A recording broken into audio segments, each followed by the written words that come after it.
Senhoras e senhores e queridos alunos, bom dia. Sejam todos muito bem-vindos ao nosso último dia do evento. Antes de iniciar nossas palestras do dia de hoje, eu tenho dois recados. Para os que não vieram nos dias anteriores, a gente tem um link com o formulário para envio de perguntas para os palestrantes. Ele está tanto no chat da conferência quanto no nosso site. As perguntas elas são respondidas sempre ao final de cada palestra. E o link também para a participação, para o formulário da participação, também vai ser enviado no chat e também dá para ser acessado pelo nosso site. Para dar início às palestras do nosso último dia, vou apresentar a vocês o Brian Cordeiro. O Brian, ele é nutricionista formado pela UFSC, ele é professor de Educação Física pela UDESC, ele é especialista em Fisiologia do Exercício pela UVA, especialista em Nutrição Esportiva Funcional pela Unisul, mestre em Nutrição pela UFSC, professor de pós-graduação em Nutrição Esportiva Funcional, coordenador da pós-graduação em Nutrição Esportiva Funcional, sócio proprietário do Centro Clínico Esportivo Winner, e ele irá conduzir a palestra para a gente hoje sobre déficit de energia e suas consequências no esporte. Com você, Brian. Beleza, bom dia para todo mundo. Bom dia, Elisa. Obrigado pelo convite, para todo mundo aí da organização. Nossa temática, quando a Elisa solicitou e a gente conversou, e aí, segundo ela, sugestão do pessoal e tal, era falar sobre déficit de energia e suas consequências no esporte. Eu fiquei bem feliz porque é uma coisa que eu leio bastante e que eu venho falando disso há bastante tempo, assim. Tanto na pós-graduação, que eu sou professor, quanto nos cursos, palestras, por aí. Então, a primeira pergunta que eu faço para vocês é o que você entende por déficit de energia? Elisa, pode passar o slide para mim? O que você entende por déficit de energia? A maioria das vezes a gente vai lá e pensa só, né, em ingestão energética, ingestão calórica, ou um déficit menor, né, um gasto energético superior à nossa ingesta energética. E isso não deixa de estar certo, né? Então, um déficit de energia é justamente isso. Mas eu costumo dizer que o déficit de energia foi por muito tempo muito desprezado, digamos assim. A gente perdeu ou veio, né, com muitos anos com uma importância muito grande, e ainda é, né? Principalmente com o advento das mídias sociais, redes sociais e tal, do culto ao corpo e de estar magro, muito magro, acho que magro demais. E isso vem gerando algumas consequências, ao ponto de que essa discussão veio em voga aí há alguns anos, justamente pelo American College, que começaram lá em 2014 esses discursos, né? Então, mas quando a gente pensa em déficit de energia, pode passar, Elisa, a gente acha que é só calcular ali, né, o gasto energético do paciente. Muitas vezes é o que a gente aprende na faculdade, né, taxa metabólica basal ou de repouso versus vezes o fator atividade. E aí eu boto um fator atividade geral ali para o paciente, se ele é sedentário, se ele não é, se ele faz atividade física. Acontece que isso acaba gerando alguns erros de cálculos, né, e a gente pode superestimar ou até mesmo subestimar alguns cálculos, mas dá um norte. Concordo com vocês que isso vai dar um norte para a gente, tá? Pode passar, Elisa. Mas segundo o American College, uma publicação já de 2016, o gasto energético total, esse TE, pode passar mais dois cliques aí, Elisa. Esse gasto energético total, esse TEE que aparece ali, ele é o nosso metabolismo de repouso, que é o BMR que aparece, mais o efeito térmico do alimento.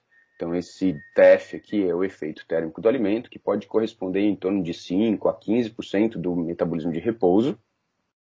O RER, que aparece lá em cima, é o metabolismo basal, tá?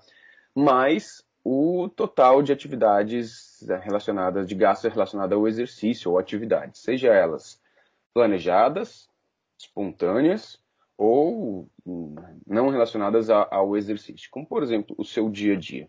O quanto que você gasta para lavar uma louça, para, enfim, para cuidar dos seus filhos, né, Elisa?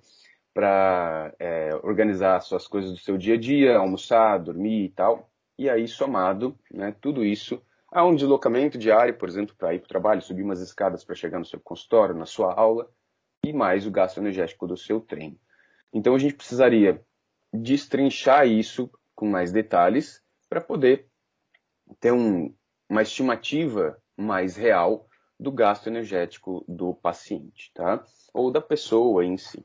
E aí, quais as consequências disso, né? Para a gente entender, que é a temática da aula, né? Para a gente entender um pouquinho, pode passar, Elisa, a gente precisa primeiro entender o conceito de disponibilidade energética. Quando a gente pensa assim em disponibilidade energética, o nome me é sugestivo, né? É a energia disponível, aquilo que me sobra. Mas me sobra para quê? Desconsiderando o quê? Então pode clicar, Elisa, por favor.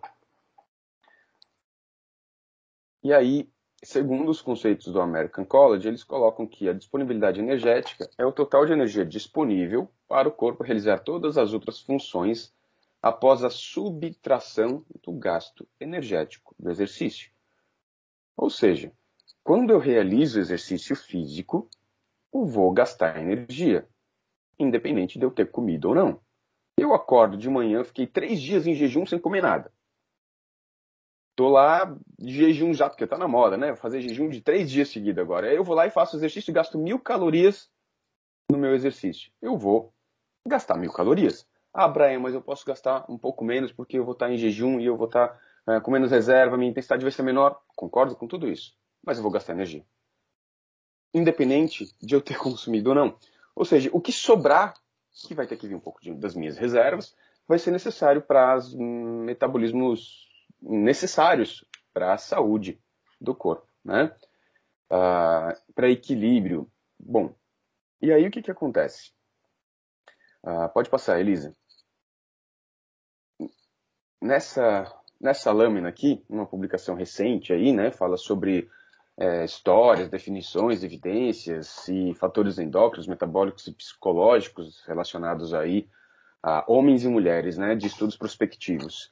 E ele mostra essa lâmina aqui, muito bacana, e ele coloca aqui na sua esquerda, vocês conseguem ver que bem coloridinho ali, o gasto energético total lá. Então ele coloca o efeito térmico do alimento, coloca lá o gasto metabólico de repouso em verde, e o EEE é o gasto energético do exercício. E aqui em azulzinho, o que ele ingere ao dia, né? Então o que ele ingere ao dia menos o que ele gasta do exercício, lá o verdinho, é o que sobra de disponibilidade energética, que você consegue ver lá no quadrinho da direita, tá?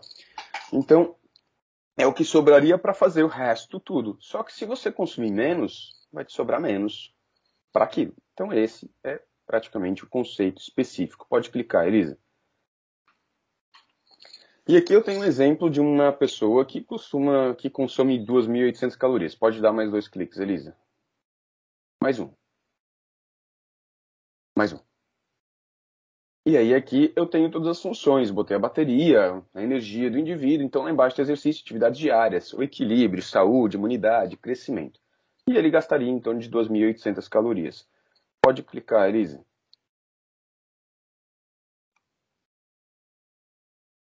Mas imagina que ele, então, em vez de comer 2.800 calorias, ele passa a ingerir 1.500 ou menos, né? Tem estratégias, dietas aí com 500 calorias e mais uns hormôniozinhos e tal. E aí ele passa a consumir só 1.500 calorias. Vai faltar energia, porque a energia do exercício ele vai gastar e talvez um pouquinho para atividade diária, vai faltar energia, disponibilidade dessa energia para outros fatores importantes para o desenvolvimento. Principalmente quando a gente está falando aí de crianças, mas não só em crianças, quando a gente fala de crescimento. Mas eu estou falando de reparação tecidual, da imunidade, que é importante, equilíbrio hormonal. Bom, Brian, beleza, já entendi o que é disponibilidade energética. Então vamos calcular essa disponibilidade energética. Passa aí, Elisa. Então tá, peguem suas calculadoras em mão e vamos entender. Pode clicar, não tem problema, tá? Essa minha disponibilidade energética, então, tá ali, né? É o meu EI. O EI é a ingesta energética ou a sua dieta prescrita do seu paciente, ou o que o paciente chega comendo, né? Ou o que você vai prescrever para o seu paciente, tá? Então, acho que eu costumo chamar muita atenção que é importante a gente ter esses 2 pontos, né? Saber o quanto que o paciente está consumindo, qual é a disponibilidade energética do paciente ao chegar no seu consultório e quanto que você está prescrevendo na sua dieta, qual a disponibilidade energética da sua prescrição, tá? Menos o gasto energético do exercício, o EE em vermelho, E aí, aqui a gente vai usar as fórmulas para determinar o gasto energético do exercício, tem os equivalentes metabólicos, na quais a gente usa para poder fazer para determinar esse cálculo. E eu posso também utilizar os gadgets, os relógios, ou ter uma noção se o paciente, né, faz uso do exercício de algum aparelho, alguma coisa para poder medir esse gasto energético do treino, tá? E claro que se eu tenho informações importantes, como um exame de calorimetria indireta, poderia facilitar ou auxiliar nos cálculos, tá? E aí, dividido ali, tem uma barrinha, dividido pelo Fat Free Mass, que é a massa livre de gordura, e aí para isso a gente precisa fazer uma boa avaliação de composição corporal, para determinar aí o metabolismo, para determinar a composição de forma adequada, retirar a gordura corporal, e o que sobra é a massa livre de gordura. Então, quando eu faço esse cálculozinho, pode passar, Elisa, eu vou chegar em algum resultado. E aí, as suas consequências, né? Bom, por que consequências? Pode passar, Elisa, não tem problema. Pode dar os 3 cliques aí já. E aí, o que a gente tem de referência, de evidências, tá? O que a gente coloca? Que essa disponibilidade energética, ela não deve ser inferior a 30 calorias por quilograma de massa livre de gordura por dia. Quando ela é inferior a 30 calorias por quilograma de massa livre de gordura por períodos prolongados, a gente pode chegar ao desenvolvimento de uma síndrome chamada de deficiência energética relativa ao esportes, a RED-S, tá? Que tem sido realmente muito discutida desde 2014, mas principalmente nas publicações de 2016 do American College em diante, tá? Entre 30 e 45 calorias por quilograma de massa livre de gordura em amarelo, a gente poderia permanecer por curtos períodos de tempo com objetivos de redução de gordura corporal. E na maioria das vezes, é aqui que a gente vai permanecer quando a gente faz lá os nossos cálculos de gasto energético, levando em consideração o gasto do exercício, somando a uma estratificação dos níveis de atividade diária. A gente vai ficar ali próximo de 38, 39, 40. Mas, quando a gente pensa em performance e saúde, falando de pessoas que fazem e realizam atividade física, o ideal é acima de 45 calorias por quilograma de massa livre de gordura por dia. Os estudos mais recentes, e aí quando querem fazer controle da dieta dos pacientes, das pessoas avaliadas, né, dentro de um estudo para avaliar, por exemplo, o ganho de massa muscular, enfim, num período de treinamento, normalmente eles fazem esse controle ofertando ao menos 45 calorias por quilograma de massa livre de gordura por dia. O cálculo hoje é feito em cima disso, tá? Para otimizar, por exemplo, síntese proteica, para otimizar performance, independente da modalidade esportiva, quando a gente vê nos estudos, tá? Por isso que eles colocam lá dieta controlada por 3 dias com 45 calorias por quilograma de massa livre de gordura por dia. É baseado nas disponibilidades energéticas, ok? Bom, pode passar, Elisa. Bom, então essa baixa disponibilidade energética, ela já vem sendo discutida há bastante tempo, né? Uma disponibilidade energética baixa, não com esse nome, porque ela vem lá dos conceitos anteriores da tríade da mulher atleta, que está relacionado lá a essa baixa disponibilidade de energia, ali no quadradinho vermelho a gente vem lá, né? Ou associada a distúrbios alimentares em algumas modalidades esportivas que têm sido bastante recorrentes, associado a uma amenorreia hipotalâmica funcional, uma alteração de função menstrual, disfunções menstruais, por mais do que 3 meses, né, para ser caracterizado como amenorreia, que está relacionada a alterações hormonais, que primeiro foram discutidas nas mulheres, né? E aí isso associado, essas disfunções menstruais, a uma densidade mineral óssea reduzida, levando a uma osteopenia ou osteoporose com risco de fratura por estresse ou fraturas por choque com mais facilidade em mulheres. Bom, mas isso evoluiu então para essa RED-S, essa síndrome dessa deficiência, que veio no slide anterior aí, por favor, Elisa, com os conceitos dessa RED-S, trazendo aí várias alterações. E aí vocês conseguem ver 2 flores, né? Vários círculozinhos com um RED-S no meio. E aqui no círculo da esquerda, a gente consegue ver ali a tríade da mulher atleta em vermelho, né? Que antes era só avaliado isso. Então, levava a alteração de função menstrual, de saúde óssea e a deficiência de energia. Mas a gente consegue ver que, na sequência, a gente tem ali alterações endócrinas, metabólicas, hematológicas, de crescimento e desenvolvimento, psicológicas, cardiovasculares, alterações gastrointestinais, com aumento de permeabilidade intestinal e imunológicas, de função imunológica.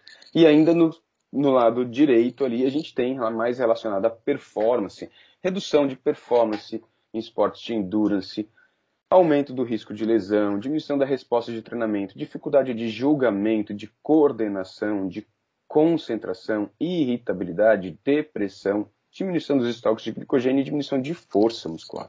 Então acaba afetando a maioria das modalidades esportivas, tá? Tranquilo? E isso, obrigado Elisa, é suscetível tanto para homens quanto para mulheres, de forma consciente e inconsciente. Quando eu falo consciente e inconsciente, é porque em muitas situações o paciente vai chegar no seu consultório com um déficit energético de forma consciente, ele está tentando emagrecer. Talvez ele não saiba que o quanto ele deveria estar restringindo, ou quais as consequências de uma restrição excessiva, tá, por períodos prolongados. Mas é fato que isso é muito rotineiro no consultório. E muitas vezes o paciente já chega com esse objetivo.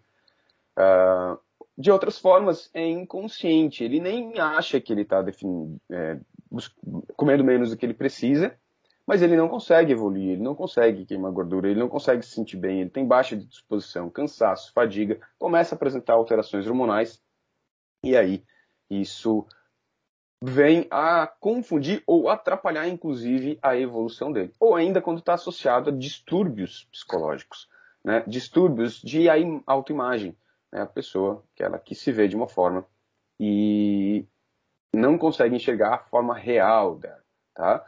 Então, a gente tem aí alterações em homens e mulheres. Pode passar, Elise. E nessa publicação aqui, ele fala das alterações endócrinas relativas a esse RED10, essa deficiência energética relativa em esporte. E em rosinha, eu coloquei aqui para as mulheres, e em azul, nos homens, eu sublinhei para poder, só para destacar para a gente consegue ver alterações no perfil de estradiol entre homens e mulheres.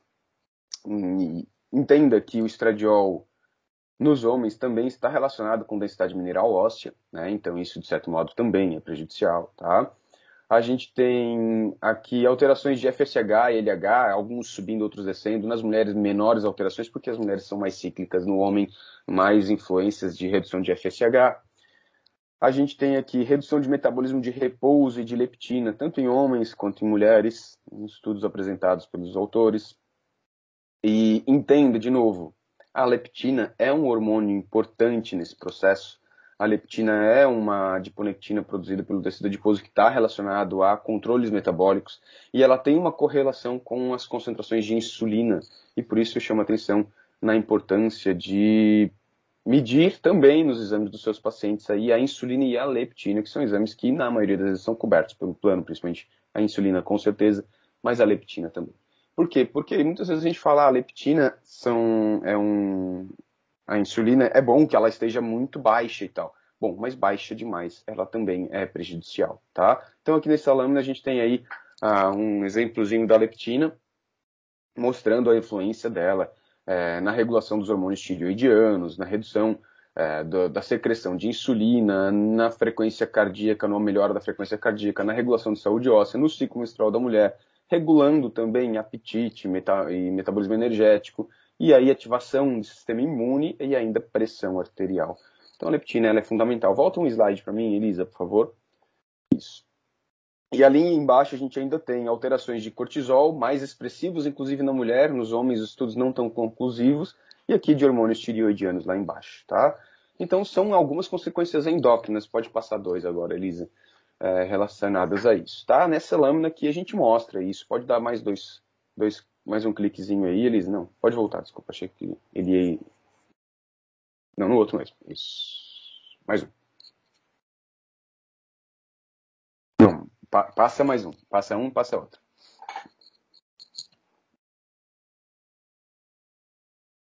Aí, perfeito. E aí, nessa lâmina também fala sobre isso, né? Ó, baixa disponibilidade energética lá em cima, ele vai se levar ao aumento de lipídios séricos, diminuição de glicose, diminuição de metabolismo de repouso, disfunção hormonal e alguns hormônios aqui.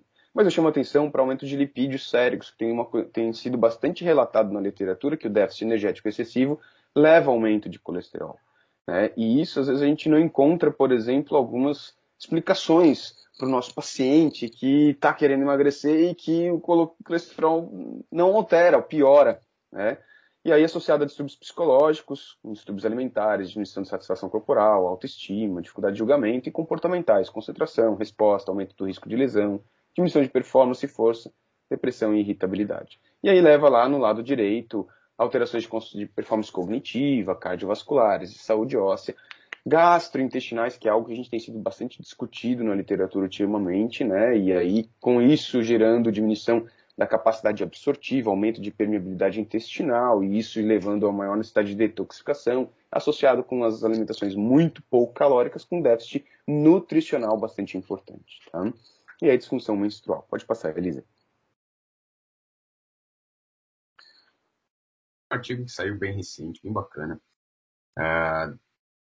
E ele vai falar sobre aquele histórico, aquele que eu mostrei inicialmente lá, e ele tem essa imagem que vem corroborar aí com essas alterações que a gente falou, né? Principalmente das alterações endócrinas, hormonais, associadas aí essa RED10, essa deficiência energética, tá? E ele coloca lá em cima alterações de glândula pituitária, com alterações de LH, tanto em homens quanto em mulheres, né? E isso tem uma influência na espermatogênese, no homem, e na oscilação do ciclo. E também em GH, que aparece ali em cima, tanto em homens quanto em mulheres, né? Alterações músculo-esqueléticas, diminuição de síntese proteica em homens e mulheres, sendo mostrada pelas referências, e do conteúdo de glicogênio muscular, que meio que parece óbvio, né? Porque, naturalmente, se você está acostumado a fazer uma dieta, você sabe que com dietas um pouco calóricas você não consegue chegar a uma concentração adequada de glicogênio muscular. E logo, para exercícios mais intensos, isso vai gerar, com certeza, uma redução de performance, né? Saúde óssea também, formação e reabsorção, principalmente em homens aqui. Em mulheres, os estudos não são tão evidentes, embora, né, a gente já vinha antigamente aí bastante discutido na questão da densidade mineral óssea em mulheres com tríade da mulher atleta. Redução relacionada ao tecido adiposo, redução de leptina, mais evidenciado em homens do que em mulheres. Dos níveis de testosterona aqui, né, com alguns estudos mostrando redução, outros não tantas diferenças. Nas mulheres aqui, alguns estudos mostrando alterações de estradiol, outros ainda nem tanta evidência. Alterações de insulina, diminuição de glicemia, e aqui também relacionados aos corpos cetônicos e GFU, tá? E também de tireoide lá em cima, mostrando principalmente em homens. Então a gente tem aí realmente consequências bastante evidentes, tá? E aí o que eles colocam no artigo é que isso também pode acontecer em poucos períodos, dias curtos, não necessariamente por períodos prolongados. Com 3, 5, 7 dias de restrições excessivas, a gente já começa a ter influências nas alterações hormonais. E que, claro, a gente poderia, e é muito comum as pessoas, por exemplo, fazem dietas muito restritivas de segunda a sexta, e aí no final de semana elas comem tudo que elas não comeram no fim de segunda a sexta.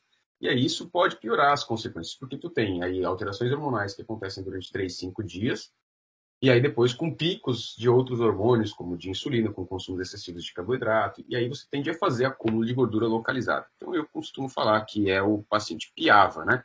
Piava aqui no sul é aquele filhote de peixe, né? Que é virado em barriga e não tem... e é todo fininho no restante, tá? Gente, vocês estão vendo batidas, são meus filhos, tá? Daqui a pouco eles descansam. Então, a pessoa tende a gerar gordura localizada, tá? E isso acaba sendo pior. Por quê? Porque faz com que a pessoa queira novamente fazer mais restrição para poder emagrecer mais e conseguir ter mais resultados. E aí isso vai levando uma bola de neve, tá? Muito bem. Então, gente, a gente vai seguir aí para o próximo slide. Pode passar, Elisa. E nesse próximo slide, a gente vai ver aí vários estudos. Pode passando, Elisa, não tem problema. Tá ali com jockeys, depois com fisiculturistas, com remadores. Até botei a foto desse grande remador brasileiro aí, que foi ouro nas Olimpíadas este ano. Pode passar, tá? com lutadores. Esse estudo é um estudo de caso muito bacana, que ele mostra essa deficiência energética de um lutador que foi para uma competição e aí acabou perdendo a competição por restrição excessiva, em gente próximo de competição, né? Isso é muito frequente, eles fazem ali semanas de restrições agudas para conseguir bater o peso da categoria. Pode passar.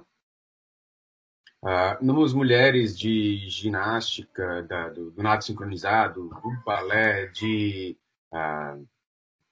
todas as modalidades onde uma composição corporal, uma estética acaba sendo bastante influente, né? Pode passar, Elisa, e importante. E aí, em maratonistas, corredores, também isso tem sido muito evidenciado, até porque na cabeça de muitos corredores e atletas de endurance, estar magro acaba sendo uma vantagem. De certo modo é uma vantagem, mas o problema é que esse déficit energético pode ser complicado, tá? Pode passar mais um slide aí, Elisa. Bom, recentemente, gente, o que eu achei muito interessante é a associação. Eu venho lendo bastante sobre a síndrome de overtraining, uma coisa que eu gosto bastante, né? E recentemente aí essa publicação da Louise Burke e Companhia Limitada, mostrando aí uma associação de sintomas, né, e de síndrome de overtraining e deficiência relativa de energia. E aí que eles colocam nesse quadrinho aqui na esquerda, eles explicam o que é, como é que calcula a deficiência, a disponibilidade energética, e aí eles colocam lá sintomas e etiologias em comum das RED-S, né? Então, ele é LEA ali, que é a deficiência energética, a baixa disponibilidade energética, e aí levando a alterações de desordens, infecções, de imunidade, relacionados a distúrbios de comportamento e de sono, que tem sido muito considerado na literatura. Inclusive, os estudos bem recentes têm considerado aí o sono um dos últimos pontos relacionados à performance, por causa da... Gente, tem gente com ela ali, tá? Vocês estão ouvindo ela chegar, não se preocupem. É porque ela tá ouvindo minha voz e aí ela quer entrar. Só isso, tá? Senão parece um pai desnaturado que deixa o filho do lado de fora chorando. Não tá preocupado, né? E aí, também associado a fatores psicológicos, estilo de vida e alterações de eixo, hipotálamo, hipófise adrenal, e ainda endócrinos, alterações endócrinas, bioquímicas e de hormônios sexuais, tá? E lá embaixo, isso bate com sintomas de uma síndrome de overtraining ou um overreaching não funcional, que é aquele N fora ali, que é um overreaching não funcional. Pode passar aí, Elisa. E aí, para a gente entender o que é esse overreaching não funcional, aqui a gente tem uma planilha natural de treinamento, então vocês conseguem ver em azul ali, né, uma planilha de treino, quando um preparador físico ele monta o treino, e aí a gente vê que o objetivo dele é aumentar e gerar pequenas adaptações. Então vocês podem ver que no começo a linhazinha sobe, depois ela desce um pouquinho, depois ela sobe, desce e vai subindo, e a gente vai melhorando a performance do atleta, do praticante, enfim. E aí tem sempre momentos de polimentos pequenos entre os microciclos, onde a gente tem uma redução de performance e depois um retorno, que é o overreaching funcional, né? Há uma redução pequena de performance, depois um retorno e uma melhora de performance. Isso seria o overreaching funcional, ou seja, faz parte do processo de treinamento. E o não funcional, que aparece lá embaixo, é quando a gente começa a ter alterações relacionadas à ingesta energética e também a distúrbios de sono e coisas que podem influenciar, fazendo com que essa pessoa pare de se adaptar. Então, o overreaching não funcional, ele vai gerar ali uma menor dificuldade de adaptação, porque no overreaching funcional, tu diminui, faz um deload de treino, pronto, tudo se resolve, né? Isso já está meio planejado. No overreaching não funcional, o deload de treino, ele não funciona, não resolve todo o problema, mas ele vai durar aí uma semana, duas, tá? Agora, na complicação, na evolução disso, onde poderia gerar, então, essa síndrome de overtraining, que já é algo bastante... que não é algo comum para a gente ter uma ideia, mas acontece com quase 50%, já aconteceu com quase 50% dos atletas de alta performance, tá? Pode passar, Elisa. E aí, pode passar, Elisa. Esse overtraining vem aí com uma associação de redução de performance persistente que não consegue gerar recuperação total, mesmo com longos períodos de descanso ou de treinos mais baixos, tá? Podendo durar meses até anos. E aí, muitas vezes, associado a uma exaustão mental e psicológica que não é evidenciado no overreaching não funcional, tá? E aí, podendo culminar para uma síndrome de burnout. E a gente viu isso nessa moça, né?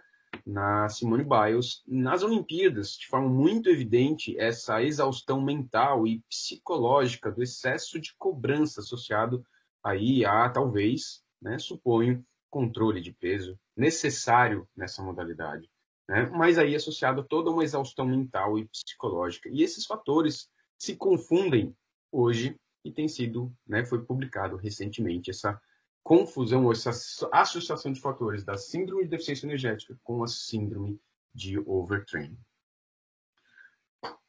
Tá? E aí, nesse slide, eles mostram justamente isso. Tá? Eles colocam ali todo um período de tempo, e aí lá embaixo eles colocam, né, a linhazinha lá embaixo, uma ingestão energética, uma disponibilidade energética ótima, e aí por períodos curtos ou baixos, ou curtos períodos de baixa disponibilidade energética, gerando aí uma adaptação, um fator de adaptação normal. Mas à medida que isso vai prolongando essa disponibilidade energética baixa, 1 mês a 3 meses, ou acima de 3 meses, a gente vai lá entrando dentro do triângulozinho cinza, potencializando então a deficiência energética e a síndrome de overtraining, né? Ou ali, um pouquinho anterior, o overreaching não funcional, tá? Levando, então, a essa associação, para vocês terem uma ideia de quanto a deficiência energética ela é fundamental. Pode passar, Elisa, esse controle, saber o quanto que a gente está prescrevendo, tá? Eles colocam essa lâmina aqui, essa explicação, pode dar um clique aí, Elisa. Então, como fatores lá em cima, eles colocam treinamento excessivo, descanso energético insuficiente, alterações de sono, que tem sido bastante discutida, como eu coloquei anteriormente, e aí levando ali a depressão crônica, né, energética, uma redução crônica energética, diminuição dos fatores de exposição e alto níveis de estresse associado ao treinamento, e aí alguns mecanismos de proteção, perda de alguns mecanismos de proteção e reparo, proteção antioxidante, por exemplo, pode clicar, Elisa,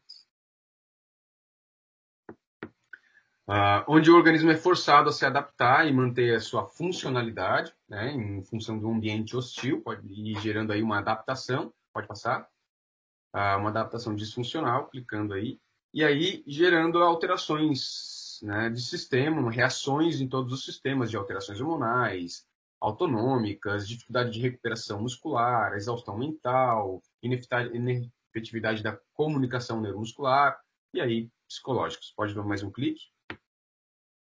E aí gerando, então, essa overtraining, essa síndrome de overtraining, levando aí a vários processos relacionados à perda de performance, mas também associado aí à fadiga mental e distúrbios mentais. Pode passar isso. Bom, Brian vem, joga o problema, coloca ali e não diz como resolve, né? Vamos lá, pode passar. Eu vou tentar ser mais rápido, porque eu sei que meu horário já estourou, explodiu, porque eu fiquei aqui um tempo caindo, levantando, né? E aí a gente tem que fazer, e cabe a nós, nutricionistas, gente, fazer justamente prevenção e tratamento. Está nas nossas mãos. Nenhum outro profissional, com exceção talvez do profissional de educação física, consegue ter essa noção, né? E essa associação da gente com o profissional de educação física, o prescritor do treino, ainda muito mais legal para a gente poder ter uma atuação efetiva sobre isso. Mas é a gente que vai fazer esse cálculo de gasto energético, de disponibilidade energética. Pode clicar. Tá? Então, a gente precisa ter várias formas de a gente controlar aí essa ingestão alimentar do nosso paciente. Não é controlar, mas ter uma noção do quão real é isso, né? Então, questionário de 7 dias, 24 horas, usar aplicativo, questionário de frequência alimentar e também monitorar o nosso gasto energético do paciente ali, né? Usando um monitor, um acelerômetro ou um registro de atividade para cada vez que o paciente retoma, assim, né? Cada vez que o paciente vem, a gente reforça, a gente conversa novamente sobre esses fatores aí que estão relacionados a esse gasto energético do paciente, tá? Pode clicar, Elisa. Então, o nosso foco tem que ser lá na disponibilidade energética, é lá que a gente vai mirar, pode clicar. E aí a gente precisa tentar, em associação com o atleta, com o praticante, com o desportista, porque isso não acontece só com atletas, isso é importante a gente falar, né? E tem sido muito frequente nas pessoas, desportistas, praticantes de atividade física ou aqueles com restrições excessivas, tá? Pode clicar, Elisa. E para entender, gente, a gente precisa entender aí quem vai trabalhar com nutrição esportiva de periodização, faz parte do nosso plano, né? Faz parte do plano a gente entender tanto de periodização de treino e poder associar a periodização nutricional com os momentos da periodização de treino. Saber quando você pode fazer restrição e quando você não deve fazer essa restrição, quando você deve atingir valores calóricos maiores. Como, por exemplo, quando se aproxima de um período de competição ou quando se aproxima quando começam a aparecer sintomas relacionados à síndrome de overtraining, tá? Ou overreaching não funcional. E aí a gente precisa aumentar esse aporte calórico para fazer com que ele recupere e saia desse processo. Passa aí. E ainda é importante a gente ressaltar que na literatura a discussão não é só sobre disponibilidade energética, é também e importantemente discutida sobre a disponibilidade de carboidratos, que é a matéria, inclusive, que a Elisa dá na nossa pós-graduação em nutrição esportiva funcional ali, em disponibilidade energética, porque a baixa da ingestão de carboidratos, ela está diretamente associada à performance, aumento de glicose, alterações de glicose, insulina, enfim, e aí pode influenciar as liberações de cortisol, epinefrina e ainda potencializar o processo inflamatório, uma ingestão ineficiente ou insuficiente de carboidratos. Então, o carboidrato tem sido muito importante aí, principalmente muito discutido em relação à imunidade. Tá? Pode passar, Elisa. Então, esse negócio de tirar todo o carboidrato da dieta, dietas extremamente restritivas, principalmente em carboidratos, matar os nossos tadinhos dos carboidratos é muito complicado e perigoso. Pode passar. Exames importantes que vocês deveriam considerar, pode dar um clique aí. Só trazer para vocês aí do lipidograma, glicemia, aí os marcadores de processo inflamatório, CK, LDH, TGO, TGP, PCR, os marcadores hormonais. E aí vocês podem perceber que eu coloquei ali a leptina, que a gente consegue solicitar, né? Estradiol em homens e mulheres, para avaliar também a aromatização nos homens. Testosterona principalmente livre em homens. E lá em cima, vitamina D, B12, zinco, coisas que são do dia a dia, que são importantes a gente estar acompanhando, tá? E aí, no caso dos atletas, ferritina, ferro, saturações de transferrina, são coisas que são importantes para a gente estar acostumando para bater lá com o hemograma do nosso paciente, tá? Ok? E aí, quem sabe avaliar outras patologias que podem potencializar fatores desabsortivos, como aí a doença celíaca. Pode clicar, Elisa.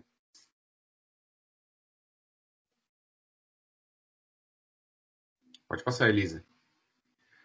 Outra coisa que é citado na literatura para controle de densidade mineral óssea, que é o DEXA. Não é padrão ouro para densidade mineral óssea, porque o DEXA também faz composição corporal, mas o próprio American College cita o DEXA para as duas coisas, tanto para composição corporal, mas que óbvio você vai fazer no seu consultório, de preferência com dobras cutâneas, que é o que tem sido citado na literatura, inclusive pelo American College, ou o DEXA como padrão ouro. Tá? E aí a gente já tem um controle de densidade de mineral óssea, principalmente em atletas. E, gente, eu atendo muito aqui em Florianópolis, tem muita gente da ginástica artística, olímpica, enfim, tá? E eu tenho pedido como protocolo para essas meninas, inclusive, tá? De 12, 13, 15, 16 anos aí, porque é muito comum esse controle excessivo de peso nelas. E aí, densidade mineral óssea baixas, inclusive em adolescentes. Pode passar. Então, avaliar essa saúde óssea, pode dar mais um clique. A gente tem valores de vitamina D ótimos, né, de 40 a 50, e não deixar de se preocupar com cálcio e na relação cálcio e magnésio. E nas dietas muito restritivas, normalmente, há uma restrição também da ingesta de cálcio, e isso é fundamental para controle de saúde óssea. Pode passar. Tá? E aí, para fixação também, o boro é importante. Pode passar, Cris, não tem problema, tá? Esse aqui é uma publicação da American College, fala sobre como avaliar, né, o Clinical Assessment Tools, ali, o CAT, Clinical Assessment Tools, então o gato vermelho. Ele fala dos altos riscos, quem está em alto risco, que está em bandeira vermelha, risco moderado, em amarelo, e baixo risco, os verdes. Pode dar mais um clique aí, Elisa. Isso, mais um clique. E aí, não, pode voltar. Aí ele fala aí, quem está em alto risco de deficiência energética não deve competir nem treinar, tá? E eles falam para usar um contrato. Se você é um nutricionista específico de um atleta de alto rendimento, talvez você seja responsabilizado. Então, o ideal é que eles não treinem. O preparador físico tem mais um contato para isso, tá? Quem está em risco amarelo pode treinar desde que seja seguindo tratamento, seguindo dieta, comendo bem, e pode competir desde que sob supervisão. E quem não tem risco pode fazer total participação. Gente, acho que era isso. Pode clicar aí, Elisa. Eu venho aqui, aproveito o espaço para divulgar a nossa pós-graduação em nutrição esportiva funcional. A gente tem uma turma que abre e que abre agora no dia 12, 11 e 12, já confirmada. Então, se você quiser conhecer um pouco da nossa pós-graduação, deixei um QR Code aqui, que você pode clicar, usar o seu celular agora e clicar ali, e você vai ser direcionado lá para a página da nossa pós-graduação, e você consegue ver ali as nossas ementas e ver a nossa página e ver toda a informação da nossa pós-graduação. Pode te dar mais um clique, Elisa. E esse aqui, gente, é o meu curso de formação em Nutrição e Endurance, que também aproveito para divulgar. A gente está com uma imersão em Nutrição e Endurance esta semana. Está acontecendo à noite. Hoje, às 8 horas, é a nossa última aula, totalmente gratuito. Tá? Vou falar um pouquinho de deficiência energética no estudo de caso hoje também, que eu vou mostrar ali. Se vocês quiserem acompanhar essa aula à noite, tem aqui só o QR Code também, que vocês podem ir se inscrever e participar da aula à noite ao vivo, tá ok?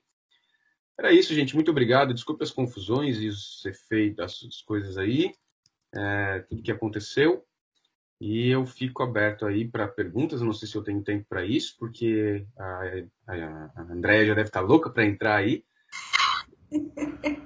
Tá me ouvindo, Brian? Estou te ouvindo agora.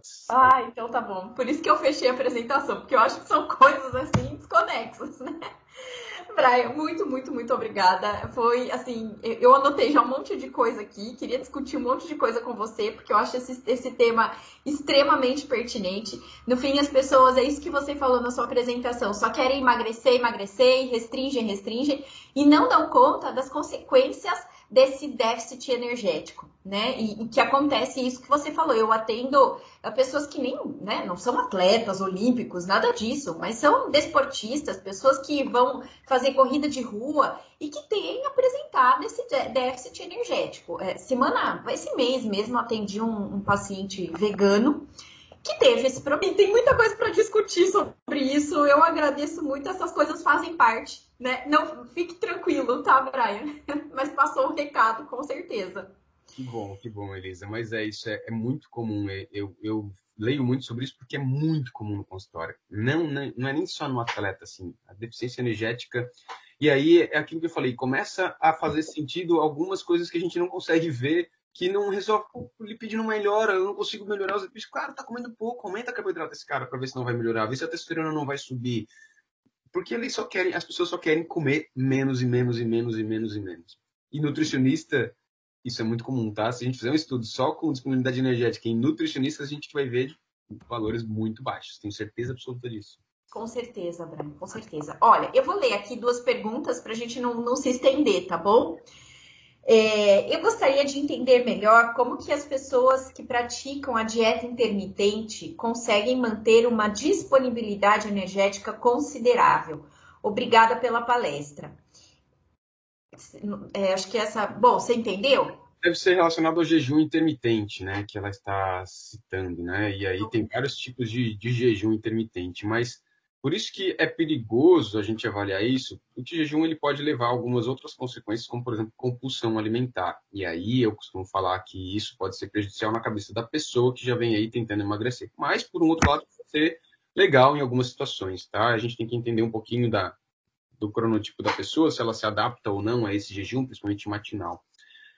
Mas se for assim, um dia de jejum e o outro voltando a comer normal, e naquele dia do jejum ela tem uma ingesta energética adequada no restante do horário, assim, o jejum é de 16 horas, mas o restante do dia ela come igual no outro dia, só concentra a quantidade calórica, né? Aí, de certo modo, um período curto e talvez não tenha tantas consequências, tá? Se for poucos períodos, não teria problema, tá? O problema seria 3 dias de jejum, aí eu já acho que já começa a gerar influência, inclusive naquele artigo eles citam, né? Acima de 3 dias já começa a complicar, tá? Como é que é?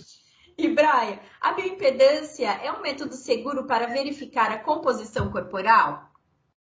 Então, existem alguns erros, né, relacionados à bioimpedância, e aí um dos erros que eu chamo muito, principalmente relacionado a atletas e obesos, é porque a bioimpedância leva em conta a resistência e reactância, que é a passagem da corrente elétrica. E quando você tem lesão muscular, você faz rompimento de membrana e isso altera a passagem da corrente elétrica, levando influência no resultado da composição corporal. Por isso que às vezes a gente faz a bioimpedância e dá aqueles resultados que a gente não sabe de onde que veio, né? A gente vê que o paciente emagreceu, o paciente teve melhora de circunferências, mas o bioimpedância dá um valor mais alto. Aí você fica com aquela cara de taxa e fala assim, pois é, não sei. Então, às vezes, ele tem muitos vieses, tá? Então tem que seguir os protocolos direitinho. Se é o que você tem no consultório, faça esse. Mas se você conseguir fazer dobras cutâneas, eu acho que é melhor. Desde que você treine bem para isso, tá? Que bom, Brian. É o que eu costumo falar, é o que eu uso também na prática clínica. Que bom você falando isso, viu? Olha, Brian, muito obrigada mesmo por continuar com a gente. Foi muito bom, eu queria conversar aqui muito mais tempo com você. Mas, enfim, muito obrigada por disponibilizar o seu tempo, viu? Imagina. Um beijo grande para vocês. Eu que agradeço e desculpa aí toda a confusão. Um beijo na Andréia que está chegando aí. Aproveitem a palestra com ela, tá? Tchau, Brian. Obrigada. Tchau, tchau.